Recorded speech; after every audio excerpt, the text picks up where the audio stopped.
مولانا روم لکھتے ہیں کہ ایک جنگل میں 3 بیل رہا کرتے تھے اور تینوں صحت مند بیل تھے، ایک ساتھ رہا کرتے تھے۔ جنگل کا بادشاہ شیر بھی ان سے ڈرا کرتا تھا۔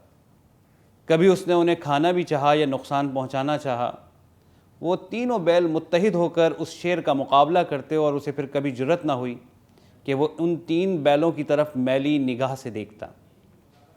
ایک دن ایک لومڑی شیر کے پاس آئی اور کہنے لگی کہ بادشاہ سلامت، کچھ کھانے پینے کو میسر ہو اور آپ کا بچا کچا ہو تو ہمیں بھی دے دیجئے۔ بادشاہ نے کہا میں خود کئی دن سے بھوکا ہوں۔ لومڑی نے کہا یہ آپ کے سامنے جو 3 بیل ہیں، صحت مند 3 بیل، اسے کیوں نہیں آپ نوش کر لیتے؟ بادشاہ نے کہا میں نے کئی دفعہ کوشش کی، لیکن جب بھی میں ان کی طرف گیا تینوں بیلوں نے مجھے اپنے سنگوں پر رکھ لیا اور مجھے شکست کھانی پڑی۔ مکار لومڑی نے کہا بادشاہ سلامت، آپ کیوں پریشان ہوتے ہیں؟ یہ مجھ پر چھوڑ دیجئے۔ شیر نے کہا ٹھیک ہے۔ اس کے بعد لومڑی جو ہے وہ تینوں بیلوں کے پاس آئی اور آ کر کہنے لگی کہ جنگل کا بادشاہ شیر مجھے کھانا چاہتا ہے اور میں غیر محفوظ ہو گئی ہوں۔ اگر تمہیں برا نہ لگے تو کیا میں تمہارے ساتھ رہ سکتی ہوں؟ تینوں بیلوں نے کہا ہاں بالکل تم ہمارے ساتھ رہ سکتی ہو، کوئی پریشانی نہیں ہے، اور جنگل کا بادشاہ شیر تمہاری طرف نگاہ بھی نہیں ڈالے گا۔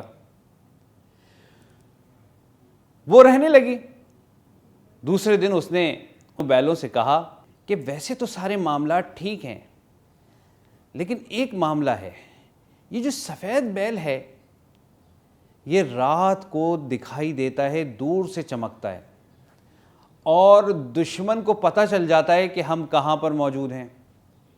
اگر یہ سفید بیل ادھر ادھر ہو جائے تو ہمارے لیے آسانی ہو جائے گی، اسے ہمارے ساتھ نہیں ہونا چاہیے۔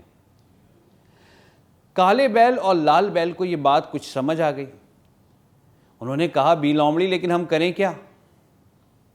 لومڑی نے کہا یہ تم مجھ پر چھوڑ دو، یہ میں مسئلہ حل کر دوں گی۔ ٹھیک ہے بی لومڑی، تم یہ مسئلہ حل کر دو۔ لومڑی سفید بیل کے پاس گئی اور اس سے کہا کہ تم تو گھاس کھا کر گزارا کر لیتے ہو، میرے لیے تو گوشت چاہیے۔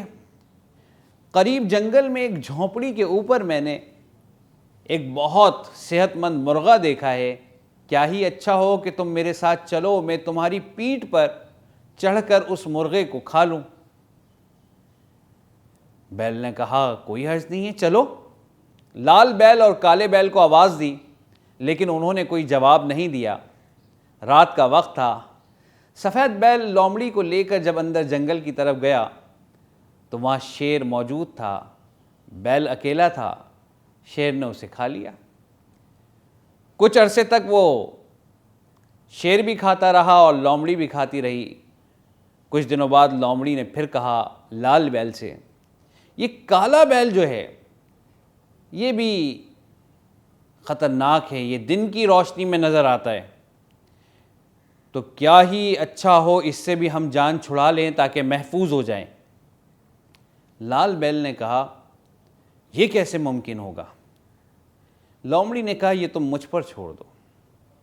اور اسی طرح سے لومڑی کالے بیل کے پاس گئی اور کہنے لگی کہ جنگل میں ایک مرغا ہے، وہ اونچی سی جھونپڑی پہ رہتا ہے، کیا ہی اچھا ہو کہ تم مجھے اس کے پاس لے چلو، میں تمہاری پشت پر چڑھ کر اس کا شکار کر لوں گی۔ کالے بیل نے لال بیل کو آواز دی کیا تم ساتھ چلو گے؟ لال بیل خاموش رہا۔ تو کالا بیل لومڑی کو لے کر جنگل میں چلا گیا۔ شیر انتظار میں تھا، گھات لگائے بیٹھا تھا، اس نے اس کا بھی شکار کیا، کچھ دن اس سے بھی دعوت اڑائی۔ لومڑی بھی اپنے مفادات کو سمیٹتی رہی، اور اس کے بعد جب شیر نے لال بیل کی طرف رخ کیا تو لال بیل کو سمجھ آیا کہ اب بچنا ممکن نہیں ہے، اور وہ مکار لومڑی کی چالاکی سمجھ گیا۔ بالکل اسی طرح سے آج لبرلزم اور سیکولرزم کی مکار لومڑی نے امت مسلمہ کو کفر کے درندوں کے سامنے ڈال دیا ہے، اور ایک ایک کر کے ہم سب شکار ہو رہے ہیں۔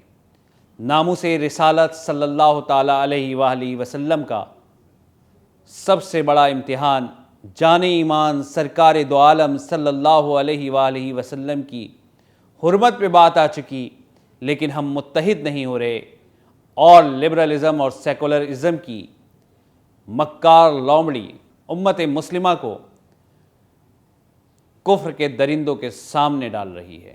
یہ حکایت یہ پیغام دے رہی ہے کہ ہمیں ناموس رسالت صلی اللہ علیہ وسلم کے لیے، مظلوم امت مسلمہ کے لیے متحد ہونا ہوگا، ورنہ باری سب کی آئے گی۔